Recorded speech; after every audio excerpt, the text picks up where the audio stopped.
दोस्तों, फिल्म की शुरुआत ही दिल दहलाने वाली है, जिसमें दिखाया जाता है कि एक व्यक्ति अपने परिवार की फोटो देखकर एक मांस के बने कंकाल से एक रिंग निकालता है और उसे अपने गले में लॉकेट के साथ पहन लेता है और फिर उस मांस के कंकाल को बर्नर के अंदर जला देता है और बची हुई राख को एक बोतल में भर कर रख लेता है। आगे हमें दिखाया जाता है कि वह एक मास्क का सूट पहनकर कंटेनर से बाहर निकल रहा है, जहाँ पर ज़ॉम्बीज़ का कब्जा है। हाँ दोस्तों, सही सुना आपने, ज़ॉम्बीज़। और जो भी ज़ॉम्बीज़ उसके सामने आता है वह उसे गोली से मारकर उड़ा देता है और फिर कुछ टाइम के बाद बहुत सारे ज़ॉम्बीज़ उसे घेर लेते हैं, लेकिन हमारा हीरो मशीन गन का इस्तेमाल करके वहाँ से भाग निकलने में कामयाब रहता है। अगले दिन में एक माँ अपने बच्चे को घर छोड़कर जाने को कहती है, फिर वह बिलखते हुए अपनी माँ से सवाल करती है और उसकी माँ कहती है कि तुम्हें जाना होगा, मैं तुम्हारे साथ नहीं आ सकती। इसी बीच उनकी खिड़की पर एक ज़ॉम्बीज़ अपनी दस्तक देता है और एमा सहम जाती है और अपनी माँ से पूछती है कि वह पापा हैं, तो उसकी माँ कहती है कि हाँ, वह शरीर तो तुम्हारे पापा का है, लेकिन वह अब तुम्हारे पापा नहीं है, वह बहुत बीमार हो चुके हैं। उधर वह ज़ॉम्बीज़ घर में घुसने को तैयार है। यह देखकर एमा की माँ हेमा से कहती है कि जैसे ही वह दरवाजा खुले तो वह दोनों अलग अलग डायरेक्शन में भागना शुरू कर देंगे, जहाँ पर एमा अपनी माँ के साथ रुकने को कहती है, लेकिन उसकी माँ नहीं मानती और एमा को बताती है कि इस घर में रहना अब खतरे से खाली नहीं है, क्योंकि उसके पापा जो अब एक ज़ॉम्बीज़ बन चुके हैं थोड़ी देर में घर के अंदर घुस जाएंगे और किसी को भी नुकसान पहुंचा सकते हैं। माँ यह भी बताती है कि पिछली बार उसके पिता ने उसको काट लिया था और यदि ऐसा दोबारा होता है तो वह भी ज़ॉम्बीज़ बन जाएगी। माँ एमा को उसके बचपन की याद दिलाती है जब एमा दौड़ा करती थी और उसकी माँ उसको रुकने को कहती है, मगर आज उसकी माँ उसे रोकेगी नहीं। आज एमा को अपनी जिंदगी के लिए भागना पड़ेगा। इन्हीं बातों के बीच ज़ॉम्बीज़ चुपके से घर में घुस जाता है। माँ एमा को पीछे के दरवाजे से भगा देती है, जहाँ पर ज़ॉम्बीज़ उसके पीछे चला जाता है। माँ एमा को बचाने के लिए एक पत्थर फेंक कर मारती है ताकि ज़ॉम्बीज़ का ध्यान अपनी तरफ कर सके और वह जैसा चाहती थी वैसा ही हुआ। ज़ॉम्बीज़ उसकी माँ को जमीन पर लेटा कर और उसके कपड़े उतार कर उसे जिंदा ही खा जाता है और यह सीन यहीं पर खत्म होता है। इसके बाद सीन चेंज हो जाता है। अब एक महिला को बाकी ज़ॉम्बीज़ से चुपके चुपके दूसरे ज़ॉम्बीज़ का पीछा करते हुए दिखाया जाता है। वह लड़की जिस ज़ॉम्बीज़ का पीछा कर रही होती है वह एक मॉल में घुस जाता है और लड़की उसे बाहर खड़ी होकर देख रही होती है।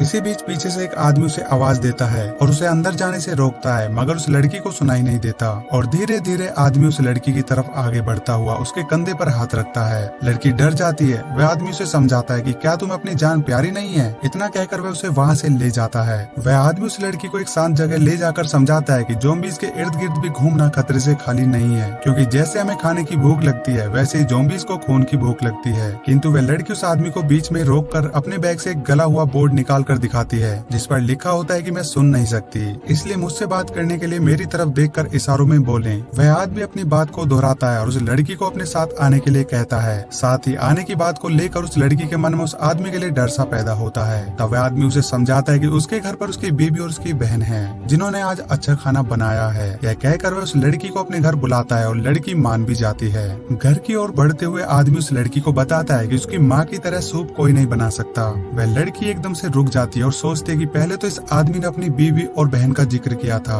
और अब अपनी माँ का जिक्र कर रहा है। फिर इस सवाल को वह लड़की लिख कर पूछती है कि वह बोल नहीं सकती। इस पर वह आदमी कहता है कि मेरी माँ अभी भी जिंदा है और वह फिर अपनी माँ को आवाज लगाता है और वह उस लड़की को ऐसे दिखाता है जैसे उसकी माँ ने उसे वापिस उसका रिप्लाई दिया हो। और यहाँ उस आदमी ने उस लड़की के ना सुन पाने की मजबूरी का फायदा उठाया है। वह घिनौना आदमी उस लड़की के साथ बदसलूकी कर उसे घसीट कर अपने साथ ले जाता है और उसे बिस्तर पर लेटाकर उसके साथ जोर जबरदस्ती शुरू कर देता है। लेकिन वह चालाक लड़की उससे लिख कर कहते कि मैं तुम्हें वह सब दूंगी जो तुम चाहते हो, लेकिन मेरे कपड़े मत फाड़ो, क्योंकि मेरे पास इनके अलावा पहनने के लिए और कुछ नहीं बचा है, और मुझे मेरे जूते उतारने दो। उसके शरीर को देखने लगता है। इसी बीच में लड़की अपने जूतों में से एक चाकू निकाल कर उस आदमी पर वार करने वाली होती है। तभी उस आदमी की निगाह उस पर पड़ जाती है और वह फिर बंदूक निकाल कर उस लड़की को डराना शुरू कर देता है। वह उस लड़की को बेसमेंट में ले जाकर रस्सी से बांध देता है और फिर वह उसके कपड़े उतारना शुरू करता है। तभी पीछे से एक ज़ॉम्बीज़ आकर उस पर वार कर देता है और वह मासूम लड़की वहाँ से भाग जाती है। अगले सीन में हमें लेफ्टिनेंट कर्नल सोहर को दिखाया जाता है और यह वही इंसान है जो फिल्म की शुरुआत में दिखाया गया है। यहाँ कर्नल सोहर एक ओशन की तरफ जाना चाहते हैं, जिसके लिए उन्हें एक पुलिस चेक पोस्ट को पास करना है, लेकिन पुलिस उन्हें जाने से रोकती है, यह कहकर कि आगे का इलाका क्वारंटाइन है, अगर आप आगे जाएंगे तो आप इन्फेक्टेड हो जाएंगे। और फिर पुलिस और उसके बीच में बातचीत चल रही होती है कि तभी वहाँ पर एक ज़ॉम्बीज़ आ जाता जाता है, जिसे 2 गोली मारकर पुलिस कर्मचारी मौत के घाट उतार देता है। कर्नल सोहर के लाख बोलने पर भी पुलिस वाले नहीं मानते।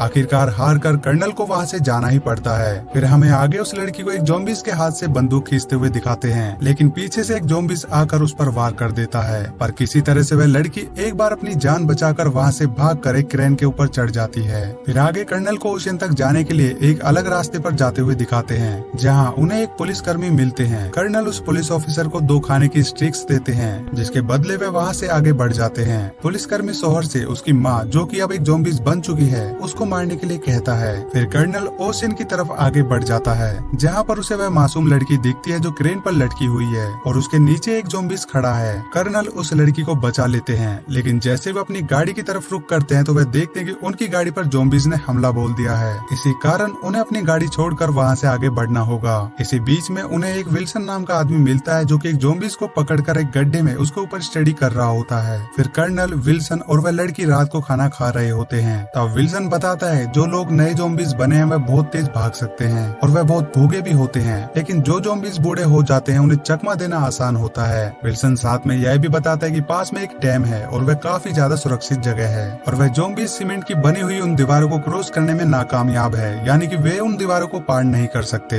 फिर कर्नल उनकी सराहना करते हैं, जहाँ पर वे विल्सन और लड़की को कहते हैं कि तुम लोग यहाँ से चले जाओ क्योंकि मुझे तो ओशन जाना है। विल्सन कर्नल को समझाने की कोशिश करता है, लेकिन कर्नल अपनी बात पर अड़िग होता है और नहीं मानता और वह उनसे ओशन का रास्ता पूछते हैं। इधर विल्सन और लड़की रात को बैठकर शराब पी रहे होते हैं। तभी कर्नल की बोतल जिसमें उन्होंने राख भरी हुई थी उसे देखकर विल्सन सवाल करता है कि इसमें पानी है। कर्नल थोड़ा रुककर बोलते हैं कि जब आउटब्रेक हुआ था तब मिलिट्री ने अच्छे हथियार और सुरक्षा कवच दिए थे, लेकिन फिर भी कर्नल अपने परिवार को बचा ना पाए। कर्नल आगे अब अपनी आपबीती सुनाते हैं और वह बताते हैं कि उनके परिवार को ओशन देखना था, लेकिन वह अपनी पत्नी की हमेशा बात टालते रहे। जब कर्नल अपने घर वापस लौटते हैं तब उन्हें सिर्फ अपने घर में खून मिला था। उनके बच्चे और पत्नी की बॉडी बहुत बुरी तरीके से ज़ॉम्बीज़ ने खा रखी थी, इसीलिए कर्नल ने उनकी राख को ओशन के पास दफनाना चाहते हैं। विल्सन भी अपने जीवन के बारे में बताते हुए कहता है कि वह एक इंश्योरेंस कंपनी के लिए पॉलिसीज बेचा करता था। फिर वह दोनों बातें करते हुए लौट रहे होते हैं, तभी उन्हें उस लड़की का बोर्ड मिलता है जिस पर लिखा होता है कि मेरा साथ देने के लिए शुक्रिया, लेकिन मैं अकेले ही ठीक हूँ। फिल्म में आगे लड़की को एक मॉल में जाते हुए दिखाई देते हैं, जिसे वह सामने से एक चैन से बांधकर बंद कर रही होती है, जहाँ पर हमें ऐसा लगता है कि वह किसी को ढूंढ रही है और वह लड़की कुछ सुन नहीं सकती, इसलिए उसे ज़ॉम्बीज़ की आवाज सुनाई नहीं देती। और वह ज़ॉम्बीज़ एक महिला है जिसने अपने हाथ में एक बच्चा ले रखा है। पर जब लड़की अपने कपड़े बदल रही होती है तब वह महिला जो भी उसे ढूंढ रही होती है और वह लड़की अपने साथ कुछ कपड़ों को लेकर उस मॉल के फर्श पर बिस्तर बनाती है और उस पर लेट जाती है।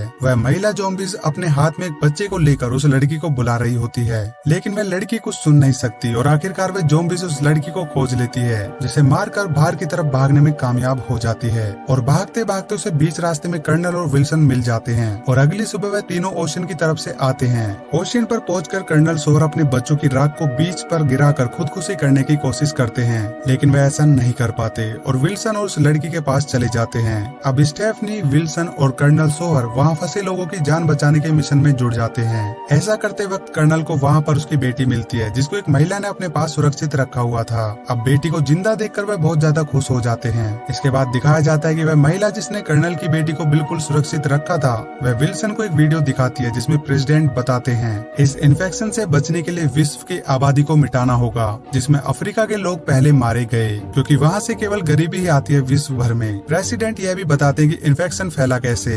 दशकों पहले हमारे वैज्ञानिकों को गोल्ड माइंस के रिमेन्स मिले, जिनकी मृत्यु 1807 के प्लेग महामारी में हो गई थी। ऐसा करते वक्त उन्हें एक मोटर भी मिला जिसमें एक अजीब सी हरे रंग की रेडिएशन भी निकल रही थी। जब उन वैज्ञानिकों ने उस मोटर को हथौड़ा मारकर तोड़ा तो उसमें से जहरीली गैस निकली, जिससे लोग ज़ॉम्बीज़ में बदलने लगे और लोगों को मारने लगे और ऐसे ही सभी धीरे धीरे करके ज़ॉम्बीज़ बनने लगे और यह वायरस हर जगह फैल गया। हालांकि पहले इस आपदा को कंट्रोल किया जा सकता था, लेकिन अभी हाल ही में हमने निर्णय लिया है कि ज़ॉम्बीज़ को एक हथियार के रूप में इस्तेमाल किया जाए, लेकिन इस बार हमसे यह वायरस कंट्रोल नहीं हुआ। और मैं ये जानकारी इसलिए दे रहा हूँ ताकि कोई बचता है और इस टाइम इसे देख रहा है तो वह मेरी गलतियों से सीख ले। और अपनी स्पीच खत्म करते हुए प्रेसिडेंट खुद को गोली मार लेता है। इसके बाद में महिला विल्सन को कर्नल के विरुद्ध भटकाती है, लेकिन विल्सन उसकी बातों में नहीं आता। कर्नल अपनी बेटी के साथ उस रूम में आ जाते हैं और विल्सन और उस महिला को आश्वासन देते हैं कि वे उनकी मदद जरूर करेंगे। फिर वह महिला कर्नल को एक सीक्रेट एंट्रेंस के बारे में बताती है जिसके जरिए वह लोग भागने में कामयाब रहे थे। इसके बाद कर्नल डैम के एरिया को सुरक्षित करने में जुट जाते हैं और एक के बाद एक ज़ॉम्बीज़ को मार गिराते हैं।